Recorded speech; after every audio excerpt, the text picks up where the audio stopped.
I don't have as many research areas, of course, but I know where it comes from. It comes from some question that where I really want to discourage associating a category with my research. So if you ask me what is my research area, then I would say it is the market microstructure. But the market microstructure is a relatively small field.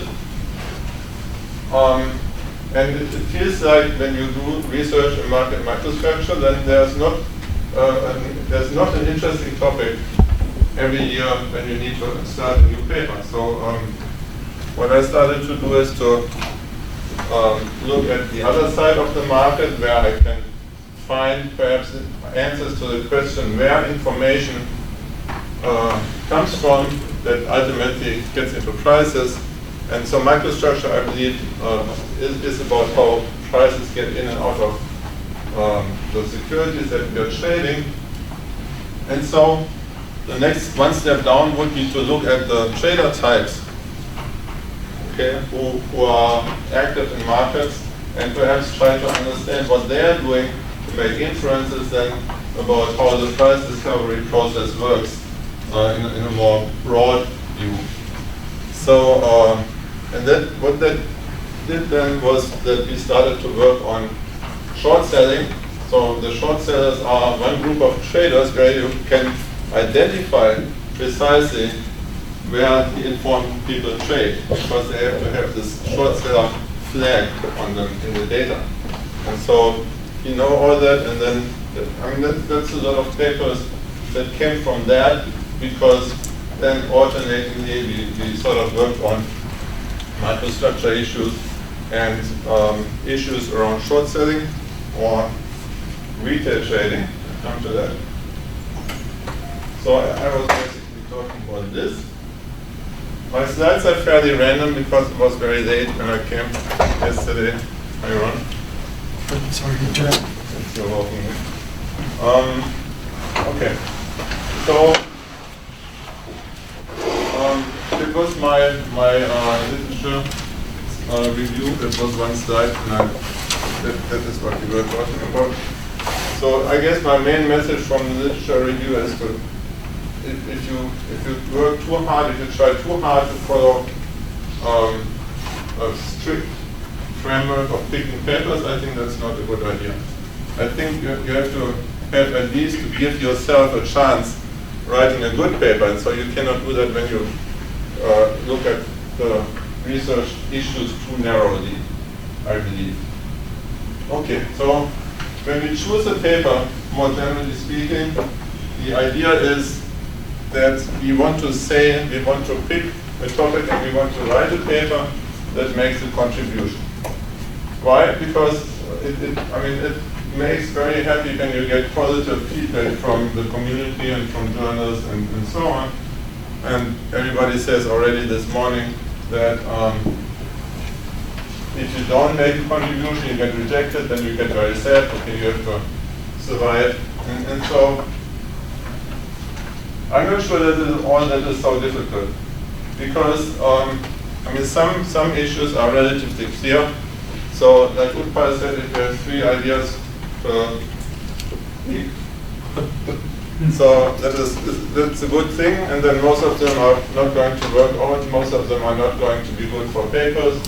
But at least if you're thinking about it, then I think also when you interact with others, including faculty and other students, then you will find out issues from among the set that you can think of, which may be likely candidates, or at least candidates, for making a contribution later on.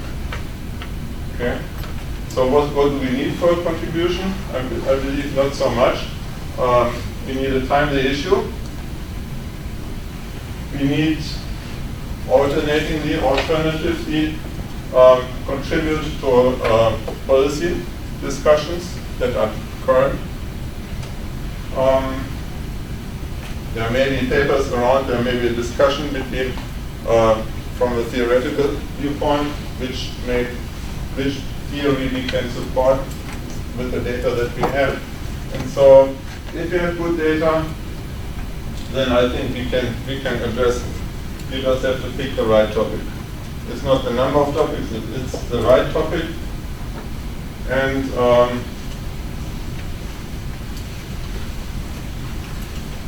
okay, so this comes from my colleagues, sometimes unnamed colleagues from previous schools, say that it is easier to do corporate finance. I've never understood that argument. And it's like the weakest students, okay, you do corporate finance. And then it's not really clear, why would you do that, right? It's clearly not true. So what is the difference then? So it is just harder to see. I think it is a lot harder to see in corporate finance where the contribution containing questions are. Okay? I find it very difficult to understand.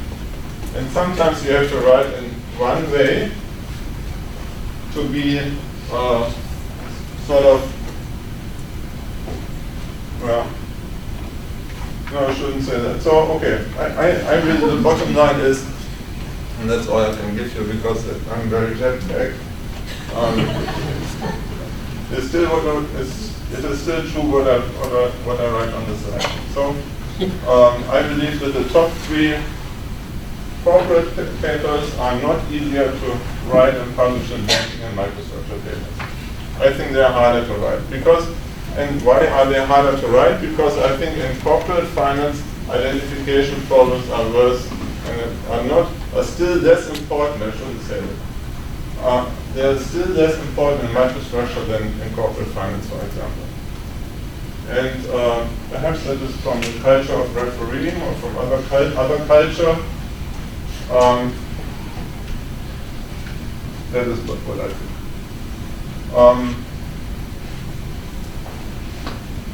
One important point, and I'm glad Maria Sunta also brought it up, you have to like what you're doing. Because the reason is very simple. You're competing with people, right? You're competing with other finance faculty, finance researchers to write papers that get accepted in the top 3 journals. And so I think that the researchers who really like what they're doing, they have an easier job getting into the top journals because they're competing with others who don't like what they're doing, and they can never write papers that are interesting or good.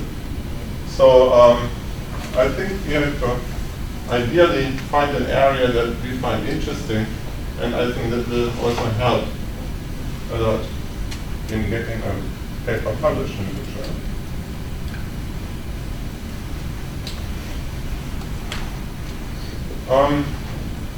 Okay. When you have a paper in your hand and when you know what you want to do, you haven't started yet, but you can picture what is it that you're contributing in your paper. And I think it helps when you imagine your paper in one of the top 3 journals. So you're reading the journals, you see all the other papers in there, and I think if you can picture your paper as part of what is in those top 3 journals, I think that's a good thing. And so it's a good thing to think about. And if you cannot imagine your idea being in the IFS or JLT or JF, then perhaps you should just try to find a different topic.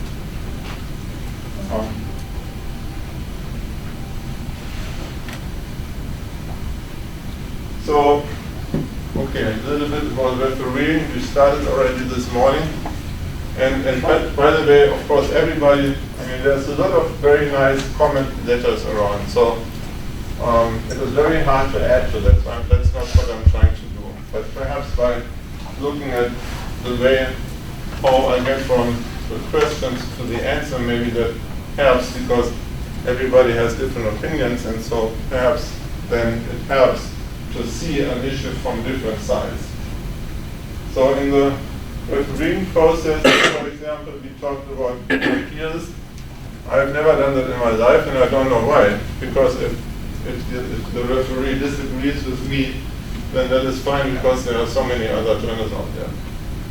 Okay. And so I think if the paper is really top 3 paper, then that randomness in the process that gave you a stupid referee report then there's no need to waste more time on that. Why would you do that? So you send it somewhere else. At least I would. Why to, if you go down to the fourth journal and you still are not accepted, then also I would start to question myself, more likely than to question the referee after 4 rejections.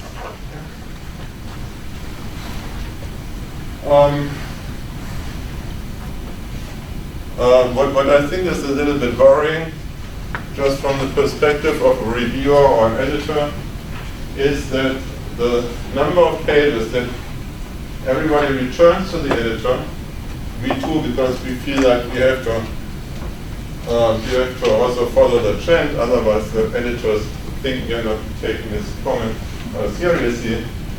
So those papers get longer. There's a report to the editors, there's a report to the referee, and there's a report to the referee 2, and there's a report to referee 3. And all those people have comments on your paper, and you address them in the next round. And so I feel there's a lot of paper being produced. And it must be possible among so many smart people that we find a better way than to do that. Yeah. It is fine to have, of course, an internet appendix with all information, but it's not really clear, can I really expect that the referees and the editors, do they read 100 pages? I really doubt it. And so the more you write, the less of what you write is going to be actually useful for the paper. And that is, I don't know what is the solution to that. Anyway, so you want to follow the questions that the referees have on your paper, of course. And that's a very simple statement. So, but I think everybody this morning also said that we want to be very responsive to the referee, because you have only one chance probably, maybe 2 if you're lucky. And we want to be very responsive to an editor. You have not so, you're not so lucky if you have referees who want, referee A wants one thing, referee wants the opposite, and you have an editor who does not take sides. Sometimes editors take sides. I think that those are the very good and very helpful editors if they help you a direction that you pick, and then so you get around those conflicting opinions at the refereeing level.